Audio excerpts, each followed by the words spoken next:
Blog Talk Radio.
To Ohio Exopolitics. I'm your host, Mark Snyder. Let me pull in my guests quickly and we'll begin our show. Hello, Solaris. How are you this evening? I'm good. How are you? You want to tell everyone your website real quick? Sure. Night Shadow Anomaly Detectives. All right. Let me pull in Susan. Susan, how are you this evening? I'm good. How are you? I'm doing great. Want to tell everyone about your website? Are we live? We are live. I am. Okay. My website is occupycorporatism.com. It's a headline news site, and I also have the USindependent.com, which is an aggregator site. We have 23 contributors so far and some guest posts as well. And our next guest is Michael J.S. Carter. Michael, how are you this evening? Hey, how are you, brother? Pretty good. You want to tell people about your website? Oh, yes. MichaelJSCarter.com. Come on and check out my books and, we'll talk. Awesome. I'm gonna read something real quick, and then I'm going to let you guys just take the stage, because I think after I read this, you're all going to have a lot to say. The war on terror has included many false flags that have been exposed. These attacks are made to look like terrorists that are running around and killing people. Senate Report 93549, which was presented to the public in, I believe, 1973. On page 10 it says, because Congress and the public are unaware of the extent of the emergency powers, there never has been any notable objection to this state of affairs. Courts have not imposed any significant limitations. There is currently a permanent state of emergency in the United States that was declared in 1933. In 1933, F.D.R. confiscated the people's gold. Most of the population turned in their gold, and they received Federal Reserve notes. The alleged emergency was the Banking Act. The Federal Reserve told F.D.R. that there was a banking emergency and that the people were hoarding gold. At this time, there was a banking holiday. What happened at this time is that they told the people that hoarding gold was a crime, etc., etc. In 1993, Representative Traficant spoke on the floor of the Congress and talked about the fact that this state of emergency had been in place since 1933. All the United States officers, officials, and departments are operating in a de facto status in name only in what is now called the emergency war powers. The constitutional Republican form of government is now dissolved. There are hundreds of statutes that delegate to the president extraordinary powers. The president can now rule the country without reference to Constitution. Obama can now, through executive orders, act as a dictator. Now, this has been in place since 1933. Mm-hmm. These proclamations delegate to the president amazing powers. It looks like we're having trouble with the call, folks. Hang on a second. I'll end the call.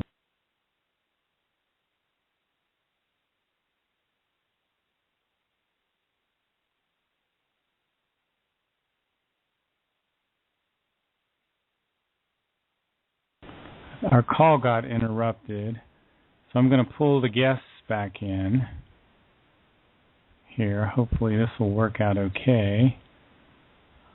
Sorry, folks. Wow. Hello. Technical difficulties this evening. Jiminy. Yeah, welcome to my world. I had one earlier, but I had to correct everything. So we've got lightning flashing all over the place. I see Michael and Susan are still trying to load. I don't know what's going on there. Oh, boy. Well, I think Susan gave up. Can you pull him in on a cell phone? I don't know what's going on here. There she is. Susan? Are you there? Hello? Try and pull her in again. I just saw her go online.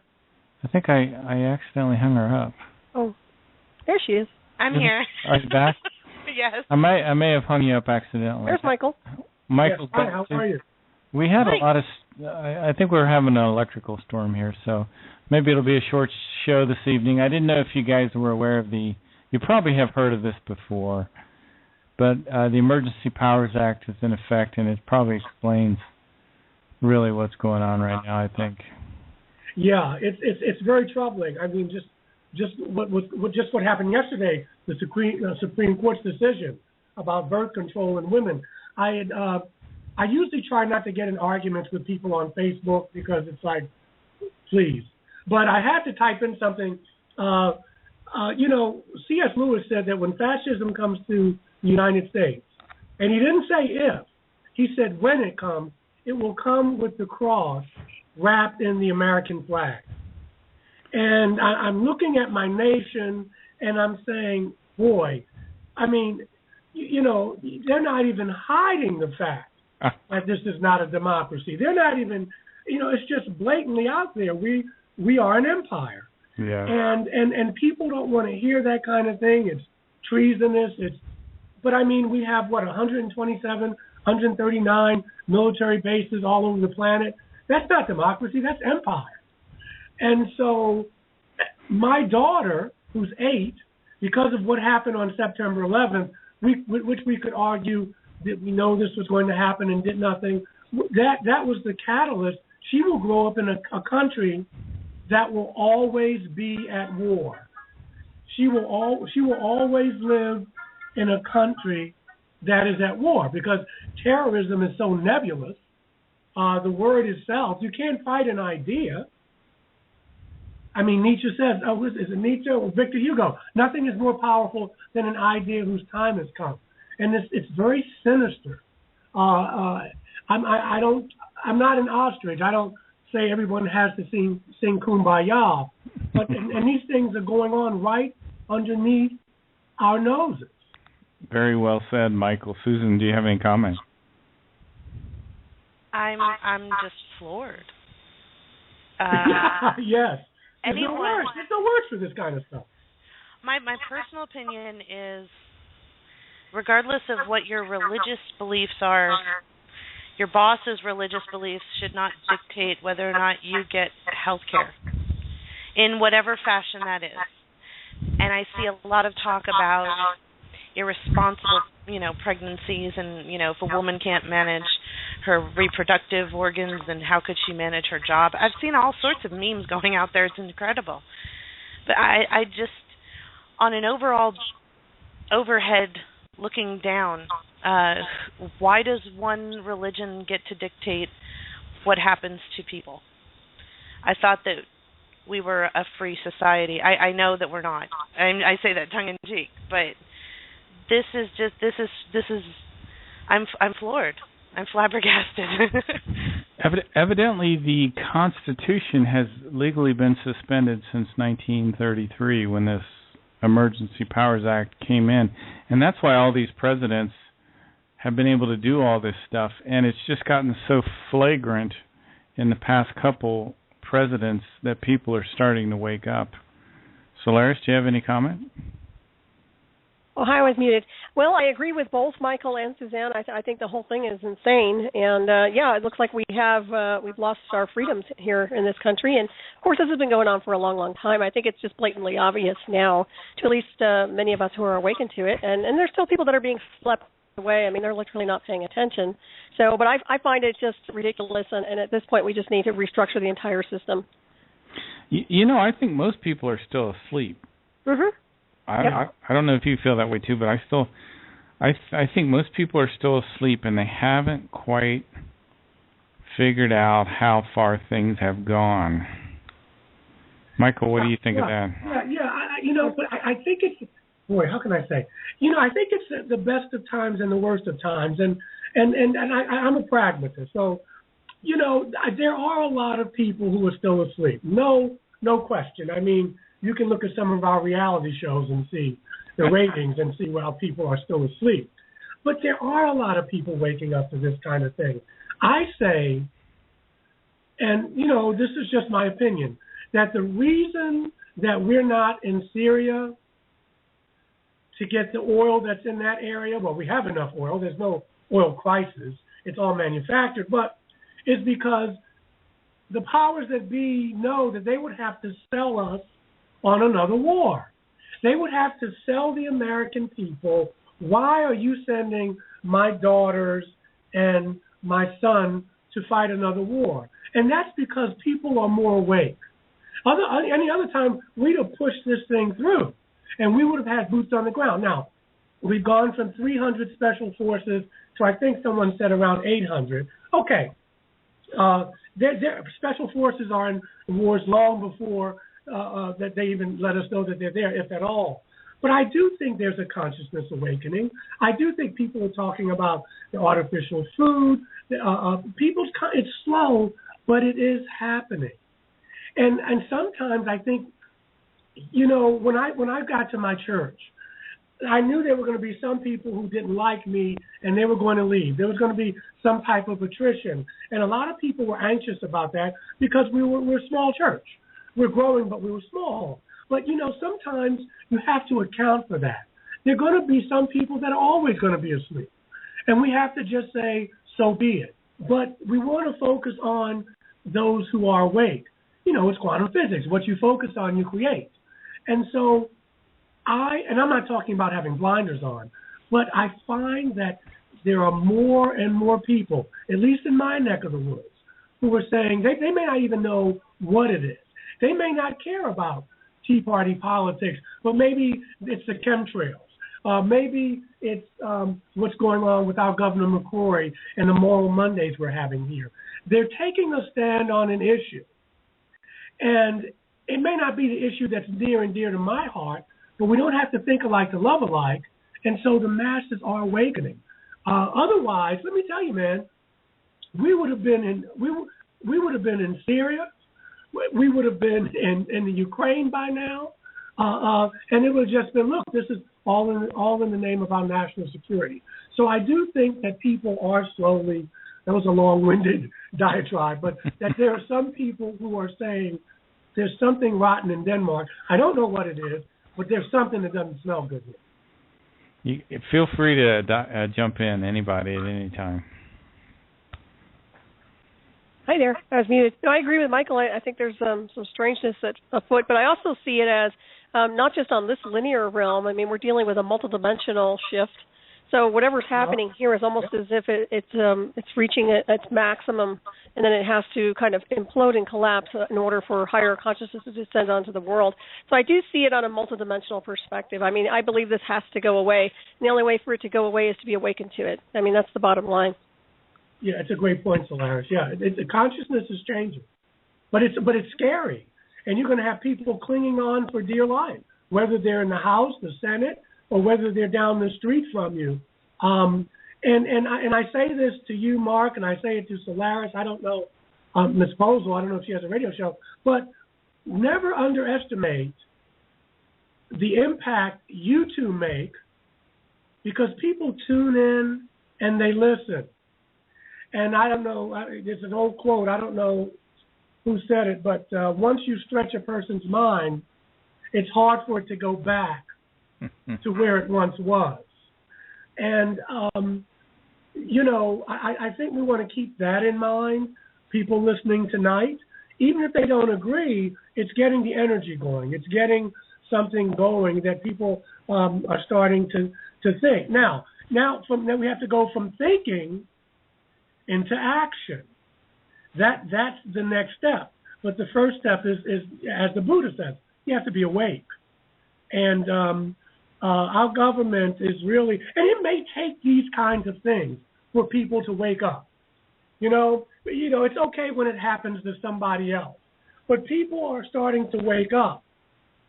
And they're saying, my government is not telling me the truth, whether it's UFOs, whether it's cures for cancer, whether it's the diet that I eat.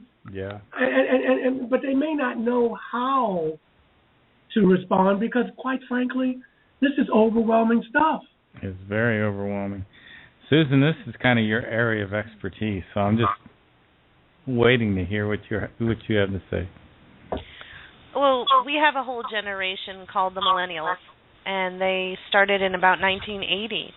These people grew up under the New World Order with George Sr. as president, and 1,000 points of light and technology and video games and cell phones and the internet. And they get out of college and they realize they don't have a job, so they're starting businesses online, and they're more comfortable using social media than they are interacting in a way that Generation Xers or generations prior were used to, real interaction with people. Millennials think transhumanism is just an inevitable and really cool way to integrate into your electrical devices. They see no problem with RFID chips. They know that the money is fake, so why not have cryptocurrencies and digital currency? This is an entire generation of people who in 30 years will be running the country. They don't own anything. Their parents have gone through foreclosures. They rent, they couch surf. They don't own cars. They take buses and have bikes and carpool, if that's still a phrase that's used. And they don't have any loyalty toward any country because they're global citizens. They live online, so they have avatars in Second Life, and they play World of Warcraft or Call of Duty online with their friends from all over the world. So the idea of patriotism and nationalism is foreign to them because it just doesn't matter. We're all part of one planet. It's a completely different mindset than even my generation, which is I'm at the tail end of Generation X. It's like night and day. And so these people who are in their, late teens, early 20s, heading into their 30s and 40s, are going to be running this country. They will be the presidents, the congressmen, the city council members, the lawyers, the members of the Supreme Court when those people pass away or retire. And these people don't see the value in old world traditional values that I and people who are older than me agree that this is something that we should foster and send to our next generation. They're done with that. They want Agenda 21 doesn't seem like a big deal to them because they don't own anything. So living in a little shoebox that's like 150 square feet is perfect for them. Wow, Susan, what age are these people? The age range starts in 1980, so anyone from 1980 on is considered a millennial. 20 to 30 years old? Mhm. Wow. So they have a completely different worldview than we do. They do, but there's pros and cons to that. And I have some experience in this because I'm a diversity consultant. So we're talking about generational diversity here. That's wonderful. But there are pros and cons. It's not that transhumanism is bad, and I'm not saying that this is what Ms. Posel is implying. It's just that if we don't have the spiritual maturity to deal with the technology, it's going to be a very dangerous situation, which we see now with all this technology, all this knowledge, but there's no wisdom.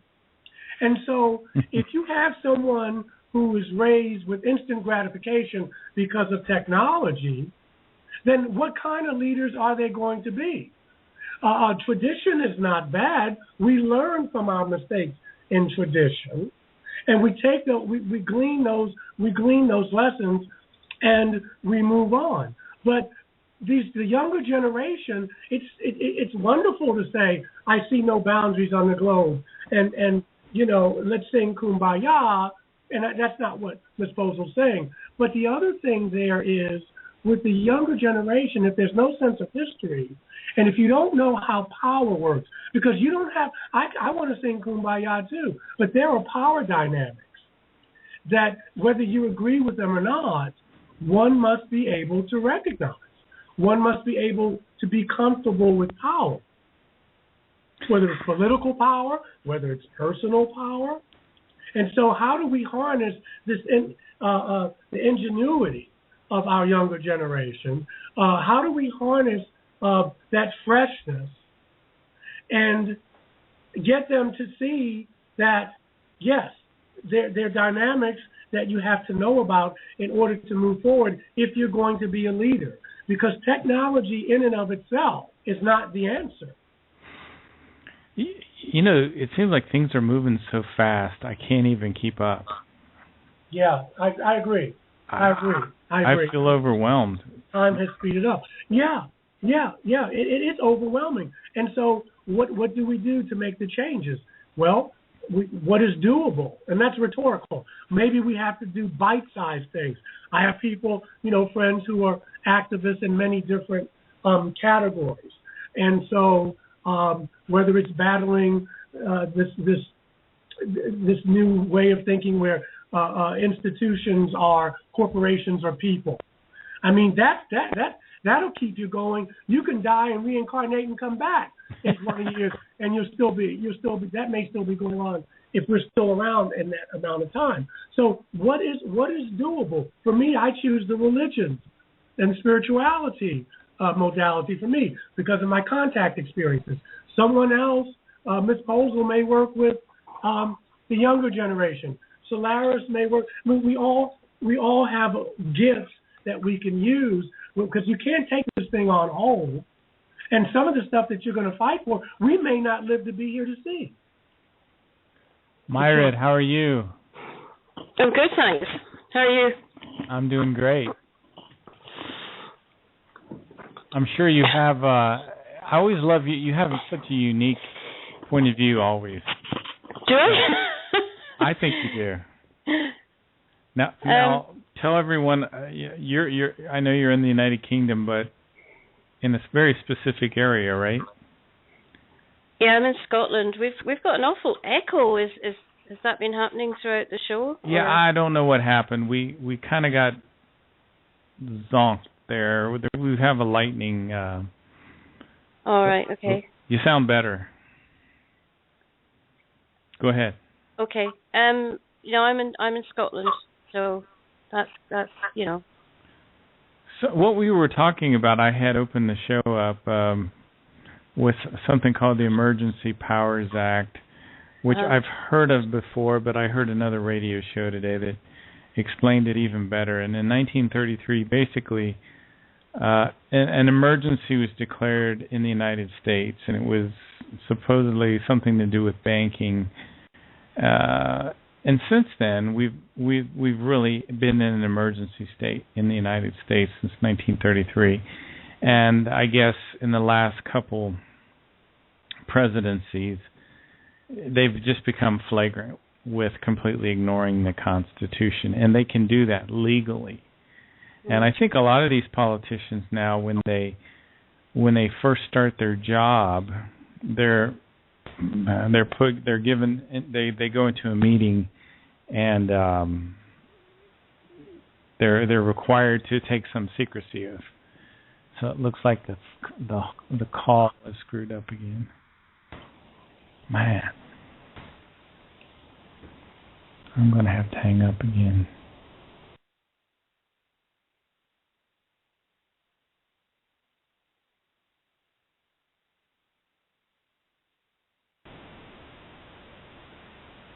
Hello, everyone. I'm back.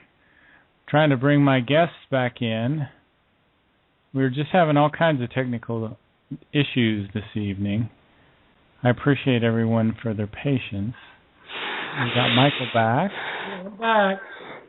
We've got Myrid back. We've got Susan back.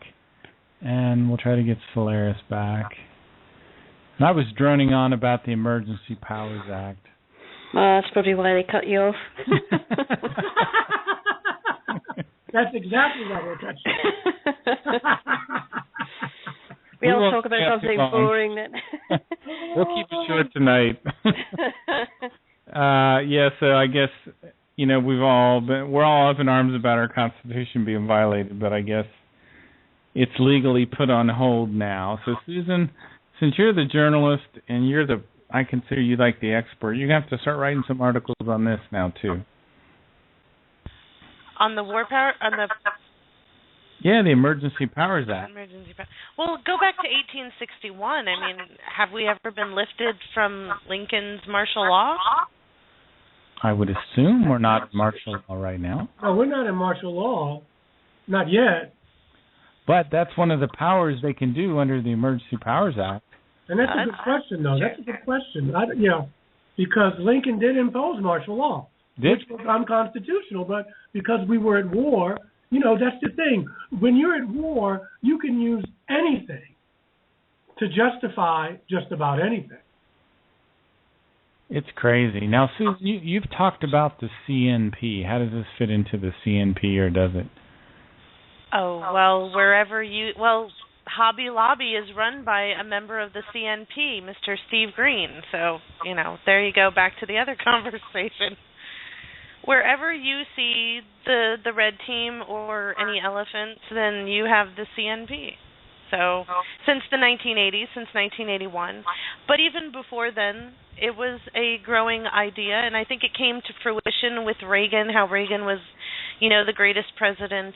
But when you go back and look, I was like a little girl when Reagan was president, so I just remember the tail end and then continuing on under the red team's rule. But the CNP, as far as the CNP is concerned, when it comes to getting this country back to traditional Christian values, and their version of it, which they happen to think that Reverend Sun Myung Moon is the most awesome dude on the planet.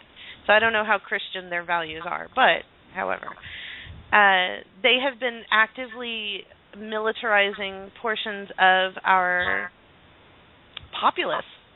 They have taken the blueprint under when they sent Oliver North and the Contra and the Iran-Contra affair, and Major Singlab was part of that, and Ross Perot and H.L. Hunt and a couple of other billionaires sent money over to South America to make sure that the militia was well fed and had all the arms that they needed and all the cool little outfits that they needed, and took that blueprint and brought it home to the U.S. And under Larry Pratt, who is the head of Gun Owners for America, they've been successful in creating Oath Keepers, which is quite frightening to me, because if we're supposed to be fighting for our freedom and someone else has created the method by which we can do that and created an army with us as members unwittingly, then whose fight are we fighting? And I don't think that our agenda or our needs will be taken care of when the dust settles and all the body count is taken. So what Susan's been saying is that the CNP is the group that's trying to start the Civil War, and they're fanning the flames, trying to get the Civil War going, correct? That's what they've been doing with the militia. On the media front, they've created an entire realm of not only mainstream but alternative media for people to grab onto. The crazier the idea, the crazier they've got you. So they've got you all the way down to, regular conservative Republicans, all the way down to what would be coined tinfoil hat-wearing conspiracy theorists. And at the end of the day, the agenda ends up being, let's get some MREs, let's get some guns, let's get some target practice in. We're getting ready for the revolution. Everybody ready? It's like a one of those meetings that they have. Well, it's not really a meeting, but right before a football game, they just pump everybody up and like a pep rally. Yeah, it's a pep rally. There you go. And so this is fostering, fanning the flames of, yes, we have legitimate grievance with our government, with our banking system, with our corporate takeover and the collusion between the three, and also international bodies coming in and, saying that humanitarian efforts are being thwarted and it's against human rights to take away water from Detroit. And by the way, I absolutely agree. Like, people need to drink water. We're like 70% water, so we need it. Don't take it away from people in Detroit. However, it's kind of interesting that international bodies are now coming into our country and saying, hey, you can't do that, just like they do in other countries. Like when they take over land from Africa, from Africans, and give it over to Minute Maids so they can grow some orange trees. But I digress. Back to the CNP. They have infiltrated the political agenda, the philanthropic agenda, the media agenda, as well as the underground agenda. So, unfortunately, they've got their hooks in really tight. And most of the audience, when I talk about the CNP, just absolutely a brick wall goes right up, because everything that they woke up to, what I'm telling them is you woke up to another dream. And even though we know and we joke and we use catchphrases like, of course, every side is controlled, the Rothschilds control both sides of the war. Well, we're at war here too, and we're in preparation for war. We just don't know it. And they're prepping us for it, and some are going to fight and some are not going to fight, and who knows what they're going to do with the areas that are being called FEMA camps. But that is what the CNP's agenda is, to get this country back to their version of Christian values, and I'm talking about as far right as humanly possible, almost to an insane level of right-wing rightness. And against that, you have the CFR, who, even though they're on both sides of the team, and the point is to bring the whole stadium down, they're going to have fun while they're playing the game, because you might as well have a good time. You showed up to the game. But at the end of the day, the stadium is going to crash. So whether the blue team wins or the red team wins, it doesn't really matter. What matters to them personally is how agendas are implemented and who gets the credit for this or that, and who gets the funding for that or this, or who gets the cushy job after they get outed in the public as doing something horrible. But at the end of the day, the destruction of sovereignty in the last bastion of independence, which is the United States, is the agenda. I watch the Alex Jones show in a completely different way now, Susan. Maybe we can all move to Scotland and get away from this trouble. Oh, I don't know about that. We're going to be voting in September for the yes vote for independence, hopefully. Because if we vote no, then we're going to look really stupid in my book. Is this to leave the European Union? No, it's to become an independent nation in our own right. But the EU will, of course, be involved in it somehow. And that's what makes me a little bit suspicious, because, I follow the same political issues that you're all following. And I don't think of us as being any different from any other country. At the end of the day, when they move in and say they destroy nature and they take away your water supply and your food supply, which is ultimately what is happening to the entire planet, then, what difference does it make? Nestle's, the company Nestle's, is draining the Great Lakes now and selling the water to China. Yeah. I don't know if you guys have heard of that. No, I didn't know about that. Yeah. Well, he was the CEO that said that water was not a human right. That's what he's quoted as saying. Really? Yeah, I wrote that article. He said that it is only for the wealthy. It is not a right. It's a privilege, and not everyone has the privilege to have that. To have water? Yes, to have water. These people need to be tried as war criminals, as far as I'm concerned. I agree. Like that, honestly, they're so insane. Their concept of living is so wrong. Unbelievable. That's the thing. They don't have a concept of living. I mean, they really are so insane that the average sane person with any kind of empathy finds it very hard to understand them. I mean, I've looked deeply into Fukushima and the whole of the nuclear industry.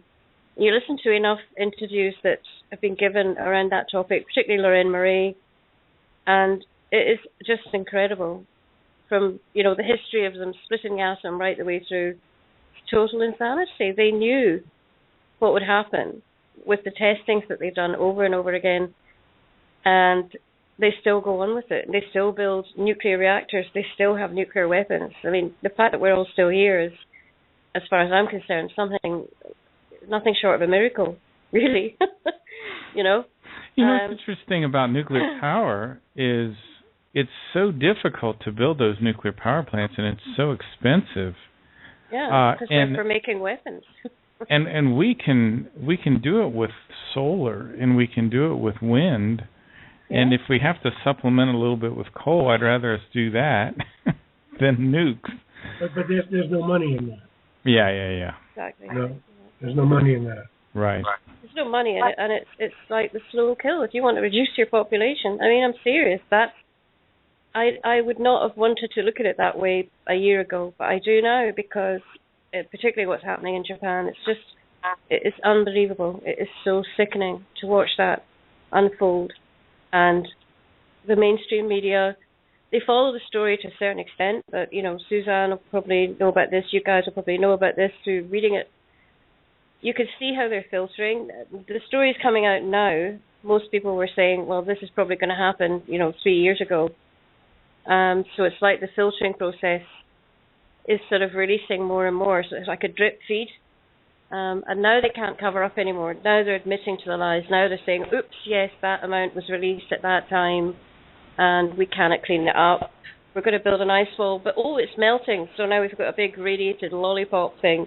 I mean, it's just like, what the hell? So I joke about it, but at the same time, it's like I was saying to you earlier, you have sort of sense of humor around this stuff. Otherwise, you would literally lose the plot. Yeah.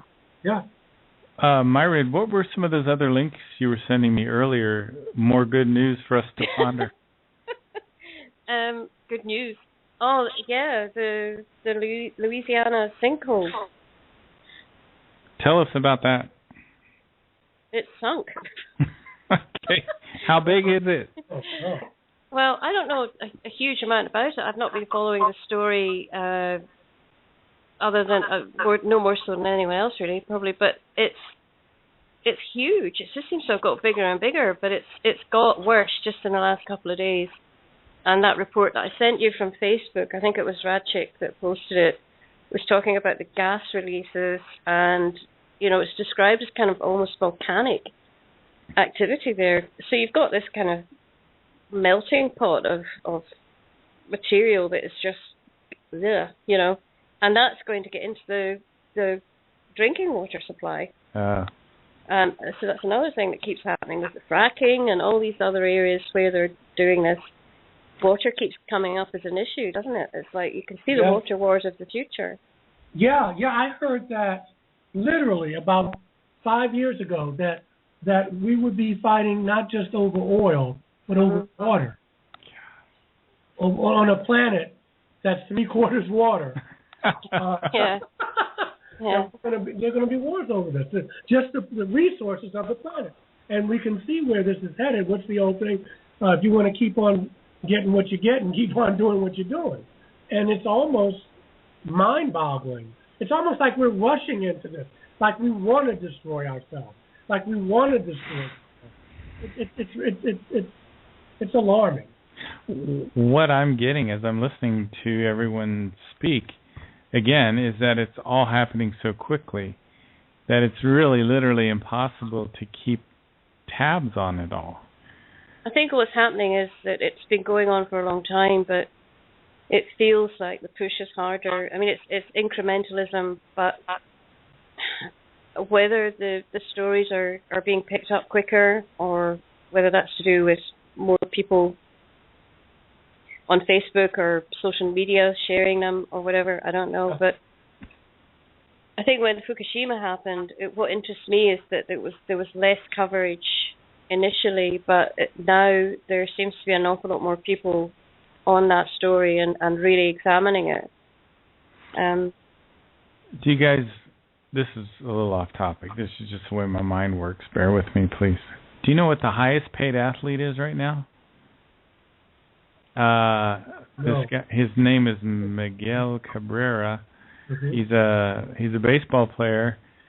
He got a 10-year contract for $329 million. There are probably some countries that don't have that much money. Definitely. Definitely. But that's just so typical. But we'll pay a school teacher maybe $35,000-$40,000. So we've made a clear choice here. You see, we want to be. This is a military, industrial, prison, entertainment complex.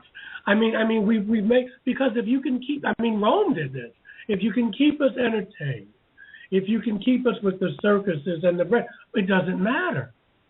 It doesn't matter. People know more about these athletes than they do about what's going on around them. And this, I believe that this is all part of a strategy. But I want to get back to something, though, because there are problems here that, as I said, we could die and reincarnate and come back, and probably some of these problems would still be here. Yeah. But I think the other layer to this is, how do people, or to get people involved? Again, when we were talking a little bit before Ms. McDonald came on, that we each have our own expertise, our areas of expertise. We each have our own area of interest. And to keep this kind of stuff from being so overwhelming, because some things we're not going to be able to really do anything about. We can be informed citizens and we can talk about this stuff. But then the next level is we use our gifts and talents to tackle some of these problems. That way, as Gandhi says, everything we do is insignificant, but we must do it anyway. But that way it's not so insurmountable. That way we're not just reacting, we're being proactive. Each one of us has an area of expertise that we're sharing right now in order to counter some of the things that, if it's no more than just getting the word out. Yeah. Because when people listen and we sign off here in a few minutes, I want them not to go, oh my God, I'm getting ready to go to bed. What kind of planet am I living on? That there are things that, and that's a good question, but there are things that there are people out here that you're not alone. That there are people out here who do care, who are out here in little groups and trying to make a difference. I think it's crucial that people hear that. But otherwise, there's just this sense of nihilism, and what's the use? Yeah, that's a very good point. And, it's funny, though, the more I learn about this, I'm not feeling as overwhelmed in terms of discouragement as I was a month or so ago. And maybe that's in part because people are communicating. Yes. I think something changes within the self as well. And it's very hard for me to articulate. I've been trying to write about this just for my own personal, sort of expression rather than for other people to read, about that whole kind of, the deeper you go, the scarier it gets and the overwhelm, and then you push through that. Mm-hmm. Because what that is equal to, and I suppose I can say this because I know James Horak really well, but what that is equal to is the wonders that are being hidden from us, Yes. So, as a child, we look at the world and, it's just filled with wonder constantly, 24/7. There's like, oh, there's a dragonfly. Oh, there's a bird, and all of that is conditioned out of us. And we live in this adult world that is full of complexities and things that are very scary and overwhelming and so on. And we sort of trundle along, and then you get involved in this kind of field, for want of a better word.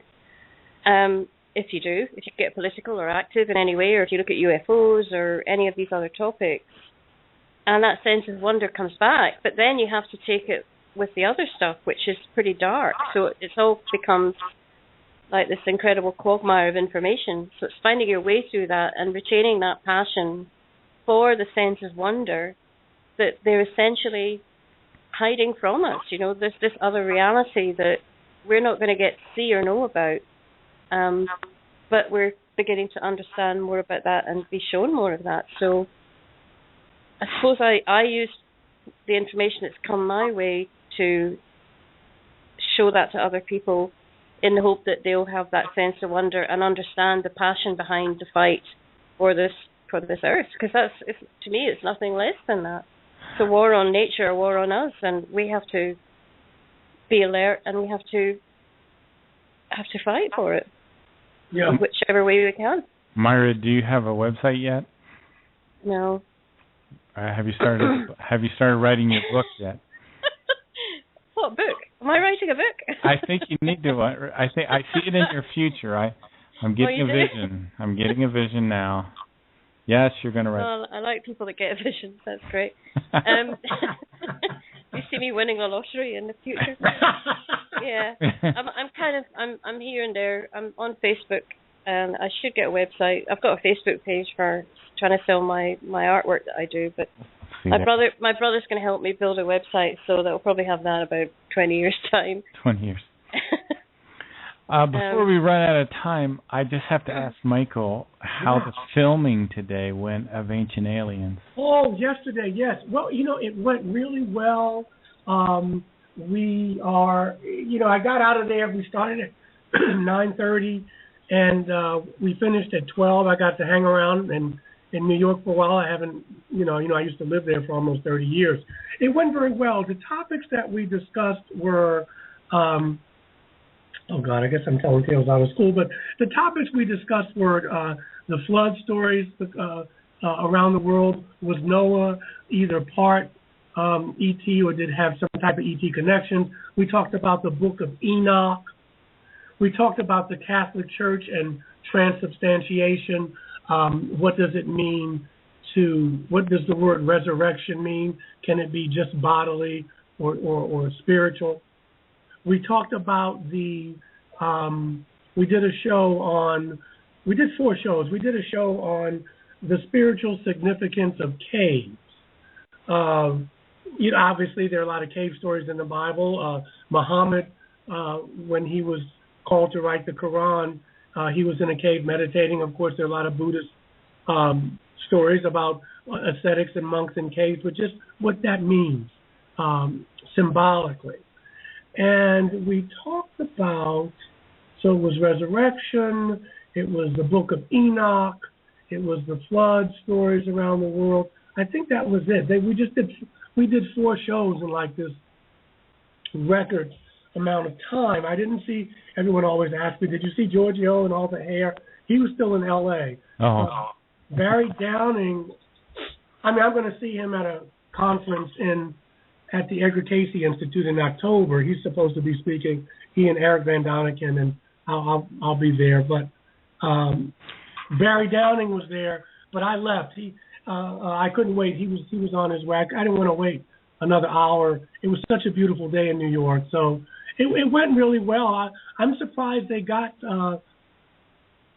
7 seasons out of that show, because I was like, how much more can you get? But they've got some more in them.